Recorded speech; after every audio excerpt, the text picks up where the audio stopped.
मंगलवार को पेश किए गए भारत के आम बजट से यह स्पष्ट होता है कि सरकार रक्षा क्षेत्र को बहुत तवज्जो दे रही है। साल 2024-25 के लिए भारत की संसद में 48 लाख करोड़ रुपए का जो बजट पेश किया गया है, उसमें सबसे ज़्यादा लगभग 6,22,000 करोड़ रुपए रक्षा के क्षेत्र के लिए रखे गए हैं, जो कुल बजट का लगभग 13% है।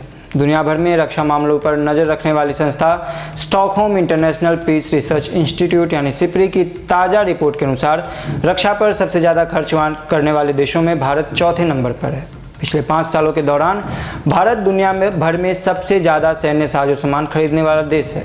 तो चलिए बजट को पड़ोसी देशों के मद्देनज़र हम समझेंगे इस वीडियो में। मेरा नाम है अमरदीप और आप देख रहे हैं ऑनलाइन न्यूज़। कई विश्लेषकों का मानना है कि पिछले साल की तरह वित्त वर्ष 2024-25 का रक्षा बजट भी चीन और पाकिस्तान को ध्यान में रखते हुए बनाया गया है। रक्षा मामलों पर लिखने वाले पत्रकार प्रतीक प्रशांत मुस्कान ने लाइव मिनट में लिखा है कि भारत का सैनिक आधुनिकीकरण पड़ोसी देशों को ध्यान में रखकर होता है। इसके साथ उन्होंने चीन और पाकिस्तान के रक्षा बजट का खाका भी पेश किया है। भारत के लगभग 75 अरब डॉलर के रक्षा बजट के मुकाबले चीन ने 2024 में रक्षा के लिए 230 अरब डॉलर से अधिक की रकम का प्रावधान किया है। दूसरी ओर भारत का रक्षा बजट पाकिस्तान की तुलना में लगभग 10 गुना ज़्यादा है। अब सवाल आता है कि रक्षा बजट का उपयोग कैसे होगा।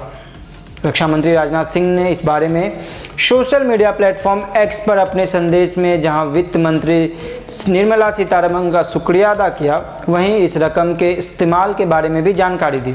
उन्होंने लिखा कि रक्षा बजट से 1,72,000 करोड़ रुपए के पूंजी निवेश से सशस्त्र बलों की क्षमता को और शक्ति मिलेगी।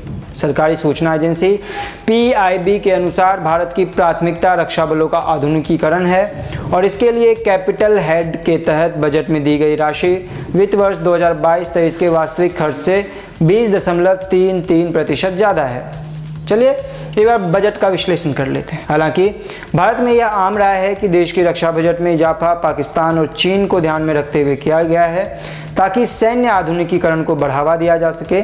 लेकिन एक विश्लेषक का मानना है कि अभी भी भारत का रक्षा बजट काफ़ी नहीं है। BBC हिंदी में छपे एक रिपोर्ट में राहुल बेदी का कहना है कि भारत का 60% फौज साजो सामान अभी तक सोवियत रूस के ज़माने का है, जिन्हें हम लेगेसी इक्विपमेंट कहते हैं, और उन पर बहुत ज़्यादा खर्च आता है। उनके अनुसार इसे लेकर पिछले 20 सालों से चिंता जताई जा रही है, लेकिन यूक्रेन में रूसी हमले के बाद इस बात पर चिंता बढ़ गई है कि यह इस्तेमाल के योग्य भी हैं या नहीं।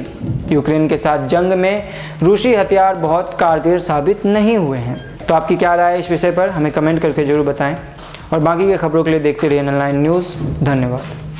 कितना हुआ?